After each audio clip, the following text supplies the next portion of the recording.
Ya, kuliah ya. Sehat semua sekarang hari ini? Sehat semuanya? Alhamdulillah Pak, sehat. Alhamdulillah. Alhamdulillah Oke. sehat. Ya, apa tema kita hari ini? Tema kita hari ini apa? Metode mengenal Al-Quran. Hah? Tema Ya, kita hari ini apa tuh? mengenal metode mengenal Al-Quran. Oke, metode mengenal Al-Quran. Yang pertama ingin saya sampaikan, dalam mengenal atau metode mengenal Al-Quran itu, Anda boleh membaca terjemahan Al-Quran.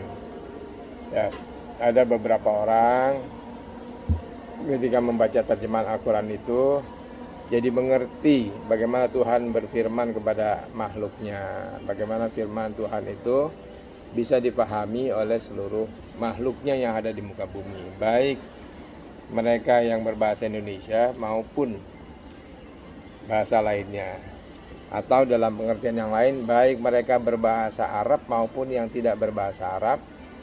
Ketika membaca terjemahnya atau artinya, itu diyakini bisa mengerti isyarat dan frekuensi Tuhan, gitu ya. Saya lanjutkan ya. Yang pertama, jadi mengenal Al-Quran itu dengan cara membaca terjemahnya, ya, membaca terjemahnya. Betul nggak?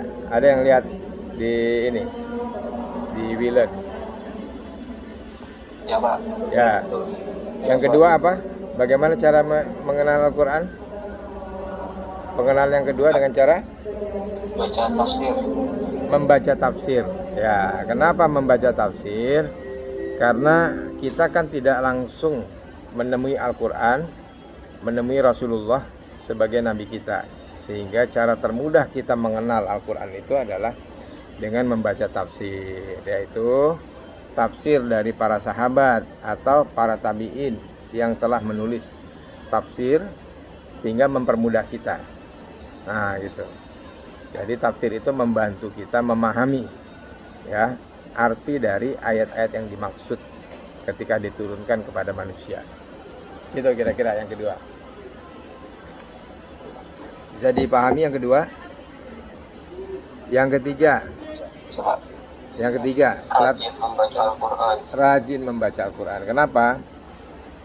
Salah satu keajaiban dalam membaca Al-Quran itu adalah kita mengerti atau tidak mengerti, kita mendapatkan pahala. Ya kan? Kita mengerti atau tidak mengerti, kita mendapatkan pahala. Itu diantara kelebihannya. Nah, ketika kita tidak mengerti, tapi lama-lama kita membaca Al-Quran, kita membaca dan membaca terus, ya, kita akan tahu, kita akan mengerti. Misalnya ketika kita belum pernah tahu ya apa arti surat Al-Fatihah, tapi kita kan sejak dulu sampai sekarang membaca terus. Alhamdulillahirabbil alamin, arrahmanirrahim, maliki yaumiddin, ya kan? Iyyaka na'budu wa iyyaka nasta'in, ihdinas siratal mustaqim, siratal ladzina an'amta 'alaihim ghairil maghdubi 'alaihim waladdallin. Kalau kita bisa mampu dan lancar membaca Al-Qur'an, ya, salah satu suratnya aja seperti surat Al-Fatihah tadi, alhamdulillah berarti kita diberikan hidayah. Karena ada juga orang sudah bertahun-tahun membaca Al-Quran, membaca surat Al-Fatihah.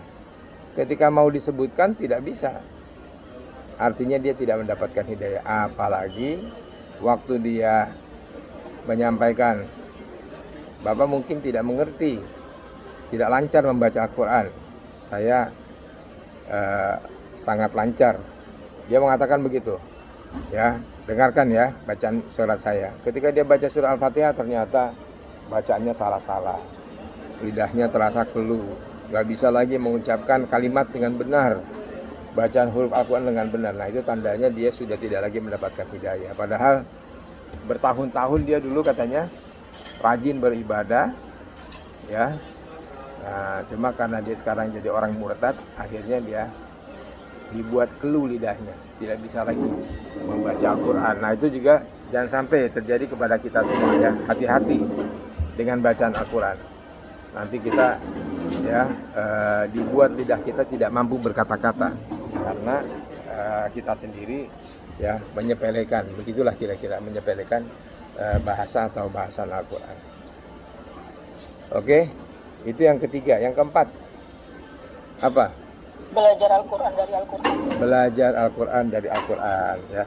Jadi belajar Al-Quran dari Al-Quran itu maksudnya adalah belajar Al-Quran, isi kandungan Al-Quran dari dalam ayat suci Al-Quran itu sendiri ya. Kita belajar ya membaca, kemudian belajar arti yang dimaksud dari Al-Quran. Kita mengetahui halal haram dari Al-Quran. Kita mengetahui amal-amal yang boleh dan yang tidak dari Al-Quran. Kita mengerti kenapa kita harus melakukan ini, kenapa kita harus melakukan itu, kenapa kita harus berbuat baik sama orang, kenapa kita harus punya sikap toleransi, kenapa kita harus juga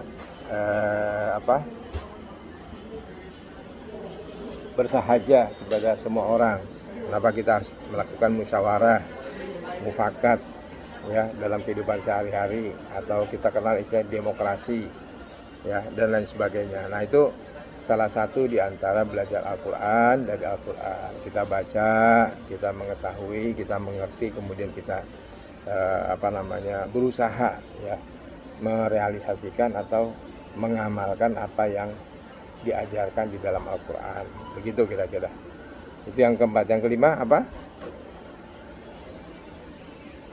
Yang kelima, Belajar Quran dengan pemahaman sahabat Nabi dan para tabi'in. ya, belajar Al-Quran dengan pemahaman para sahabat Nabi dan para tabi'in. Kenapa? Karena mereka ini adalah, para sahabat itu adalah orang yang hidup bertemu dengan Rasulullah. Jadi mereka bisa menjelaskan ya bagaimana Rasulullah bergaul dengan tetangga, bagaimana Rasulullah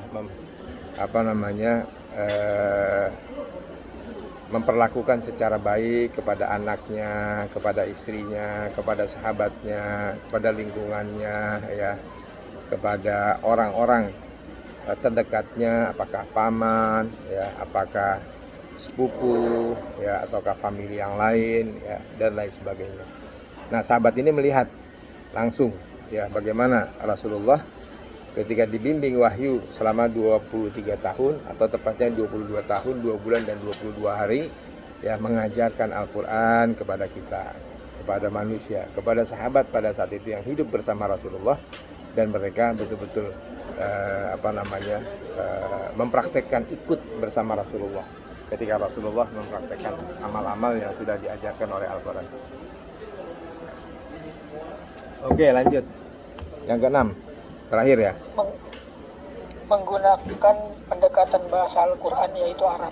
Oh ya, udah 7 berarti ya. Satu lagi, menggunakan pendekatan bahasa Al-Quran, yaitu bahasa Arab ya. Jadi salah satu cara termudah mengenal Al-Quran, metode mengenal Al-Quran itu yaitu mengenal Al-Quran dalam perspektif bahasanya, yaitu bahasa Arab. Kita belajar ya, seperti misalnya kita mau tahu budaya Banjar ya, kita belajar bahasa Banjar. Nanti kita akan tahu bagaimana orang Banjar itu menyapa. Nah, bagaimana ding sana kabarnya, nah ya kan ya. Atau orang Bugis, kita mesti mengerti paling tidak dalam penyapaannya ya, agak kareba misalnya. Nah, itu salah satu di antara ketika kita mengenal bahasa itu ya, seperti ketika ada orang satu ketika teman saya bercerita di Banjar itu, dia mengalami percekcokan atau perselisihan ya, terus marah ya di warung kopi ya, ambil makan wadai dan sebagainya. Nah, rupanya ada teman yang paham ya.